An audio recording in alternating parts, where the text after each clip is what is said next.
నమస్తే, welcome to ఒకటి. ప్రస్తుతం మనతో పాటు ఒక వికలాంగులైన ఒక పెద్ద ఆయన ఉన్నారు. ఏదో మాకు ఎప్పటి నుంచో చాలా ప్రాబ్లమ్స్ ఉన్నాయి, ఎప్పుడు వచ్చినా కూడా ఎవరు పట్టించుకోవట్లేదు. కనీసం గత ప్రభుత్వంలో పట్టించుకోకుండా కనీసం ఈ ప్రభుత్వమైనా మాకు ఏదో మేలు చేస్తుందని చెప్పి ఈ ప్రభుత్వం తీసుకొచ్చి ఈ ప్రభుత్వం కూడా గాలికి వదిలేస్తుంది మమ్మల్ని అని చెప్పేసి ఆవేదనతో ఉన్నారు. సార్ మాట్లాడదాం. సార్ చెప్పండి, ఎలాంటి సమస్య పైన మీరు ఇక్కడికి వచ్చారు?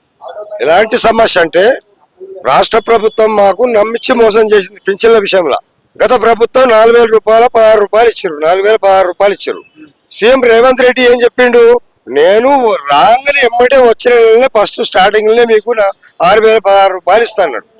ఇస్తానని నమ్మించి మోసం చేసి వెన్నుపోటు వరుసన గత దొంగ. తర్వాత ఏంటంటే ప్రభుత్వ భూములను పట్టా భూములుగా మారుస్తున్నాడు. పొరంబు కానీ గైరాన్ కానీ సిలింగు కానీ అలాంటిది పోడు భూములు కానీ రకరకాల సమస్యలు ఉన్నాయి. ఇప్పటికీ దాన్ని తీసేసి బంగారం ఖాతామని ఇస్తున్నాడు, భూభారత్ తెస్తున్నాడు. వారి Ponguleti Srinivasa Reddy revenue and housing minister అంటే ఆయన ఇప్పుడు అది కాలం గడిపడే తప్ప అయ్యింది లేదు పోయింది లేదు. 30 లక్షల మంది రైతులకు ఇప్పటి వరకు పట్టా పాస్బుక్లు లేవు.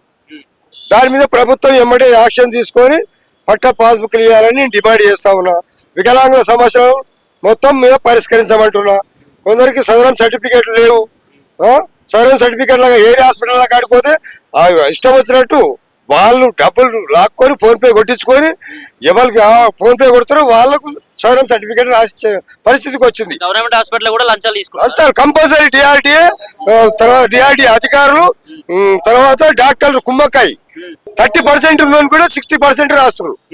డిసేబుల్డ్ 60% ఉన్నోని కూడా రిజల్ట్ తీసి పంపుతారు. మరి ఇదేందా ప్రభుత్వం, రాష్ట్ర ప్రభుత్వం దీని మీద యాక్షన్ తీసుకోవాలి కదా. ఏం చేస్తున్నాడు ముఖ్యమంత్రి, రాష్ట్ర గవర్నర్ ఏం చేస్తున్నాడు? గవర్నర్ యాక్షన్ తీసుకోవచ్చు కదా. ఇద్దరు కేంద్ర మంత్రులు ఉన్నారు, సెంట్రల్ మినిస్టర్లు, బండి సంజయ్ ఉండు, కిషన్ రెడ్డి ఉండు, వాళ్ళు ఏం చేస్తారు? ఇంత అన్యాయం జరుగుతుంటే ఇదేనా ప్రజాపాలన? ప్రజల సమస్యలు ఇదేనా? ఏదో తెల్లవారి మీద నల్లగీత రాసి గాడిదని చెప్పినట్టు తిప్పాడు జనాన్ని. ప్రజల సమస్యలు మీ ఇంటికి అధికారులు వస్తారు, ఏమొస్తారు, ఏం చేస్తారు అధికారులు? అంటే ఊరికే 10 సార్లు దరఖాస్తులు పెట్టాలి, ఆఫీసులో పట్టి తిరగాలి. అదే లేదు, పోయేది లేదు. పేద ప్రజలు ఎందుకు మోసం చేయాలి? నేను చెప్తున్నా ఒకటే, ఎప్పటికైనా రాష్ట్ర ప్రభుత్వాన్ని నేను చెప్పాల్సుకున్నది, రంగారెడ్డి జిల్లా మంచాల మండల ఆటలో గ్రామం ఆల్ ఇండియా వికలాంగుల యూనియన్ ఆధ్వర్యంలో తెలంగాణ రాష్ట్ర యూనియన్ ప్రెసిడెంట్ గా నా పేరు కొండిగారి జంగయ్య. నేను మాత్రం ఎవరిని కేంద్ర ప్రభుత్వాన్ని కానీ రాష్ట్ర ప్రభుత్వం కానీ చెప్పే శక్తే లేదు. నేను ఇంత మటుకు ఇంత 30 సార్లు హెచ్చరించిన. నేను గవర్నర్ ఇచ్చిన, ముఖ్యమంత్రి గారికి ఇచ్చిన, సిఎస్ గారికి ఇచ్చిన, చేస్తామంటున్నారు. కేంద్ర మంత్రులకు ఇచ్చిన, క్యాబినెట్ ఉన్న మినిస్టర్లకు ఇచ్చిన, ఖచ్చితంగా ఇందిరా బిల్లు కూడా నాకు చెప్పిండు. పొంగిలేటి శ్రీనివాసరెడ్డి ఏం చెప్పిండు, రెవెన్యూ మినిస్టర్ అన్నా జంగా తమ్ముడు నువ్వేం పికరియకు, నియోజకవర్గాన్ని 500 కేటాయిస్తాను. ఏది ఎవరికి కేటాయించావు? ఎవరికి కేటాయించావు? అది మా ప్రాబ్లం. నియోజకవర్గాన్ని 500 కేటాయించాలి, నువ్వు ఇస్తాను పింఛన్ పైసలు ఇవ్వాలి, ఇంటర్ టు డిగ్రీ పీజీ చేసిన మా వికలాంగులకు ఉద్యోగాలు ఇవ్వాలి. నిరుద్యోగ వృత్తి ఇస్తాను 2,500 రూపాయలు. ఎక్కడ పోయి నిరుద్యోగ వృత్తి ఎక్కడ పోయింది? కళ్యాణ లక్ష్యం ఎక్కడ పోయింది?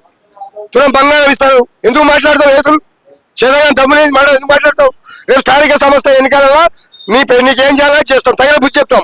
కాంగ్రెస్ అధికార పార్టీ విడిచిపెట్టి ప్రతిపక్షాల పార్టీకి ఏ పార్టీ కానీ ఓట్లు వేసుకోరు. ఒంటరి మహిళలు కానీ, పింఛన్దారులు కానీ, తర్వాత చేనేత కార్మికులు కానీ, గీత కార్మికులు కానీ, వికలాంగులు కానీ కాంగ్రెస్ పార్టీ మాత్రం ఓట్లు వేసే బిల్లే వేయం. ఈ 4 ఏళ్ళ గత దింపే ఖాయం బిడ్డ. నేను ఖచ్చితంగా నేను చెప్తున్నా, నా పేరు గుర్తుంచుకో. 20 సంవత్సరాలు దోస్తా చేసినావు నాతోటి రేవంత్ రెడ్డి నువ్వు. మరి అప్పుడేమో కేసీఆర్ ప్రభుత్వం బాగాలేదు, ఎవరిని పట్టించుకోలేదు, ప్రజల అహంకారపూరిత ప్రజాపాలన చేస్తా ఉన్నాడు అని చెప్పేసి రేవంత్ రెడ్డిని తీసుకొచ్చారు. మరి రేవంత్ రెడ్డి కూడా అతను మరి ఎవరు కావాలంటావు? ఎవరు ఈ రాష్ట్రాన్ని కాపాడేది ఎవరంటావు? మరి రాష్ట్రాన్ని కాపాడాలంటే వేరే ప్రభుత్వం కావాలి, ఏతోటి కాదు. తెలిసిపోయింది. ఇప్పుడు సర్వే చేసుకోవాలి మొత్తం. రేపు గ్రామ పంచాయతీ ఎలక్షన్లలో 12,500 గ్రామ పంచాయతీలు ఉన్నాయి, 600 గ్రామ పంచాయతీ కూడా గెలవలేదు. నీ ప్రభుత్వం కూలిపోతారు 2020. మరి ప్రభుత్వం వచ్చే దేవుడు ఎవడొస్తాడో తర్వాత సంగతి అది. ఆ దేవుడు ఆడపిల్లడు ఇంకోటి రావచ్చు. ప్రజలు దాల్చుకుంటే ప్రజల దగ్గర ఉంది, వాళ్ళ దగ్గర కాదు. ప్రజలు చైతన్యవంతులు కావాలి, ప్రజా సమస్యలు పరిష్కరించే ప్రభుత్వాలు కావాలి. అలాగే చేస్తున్నా. వీడు పోతాడు, అప్పు చేసినాక ఆయన మీద చెప్తాడు, ఈయన మీద ఆడి చెప్తాడు.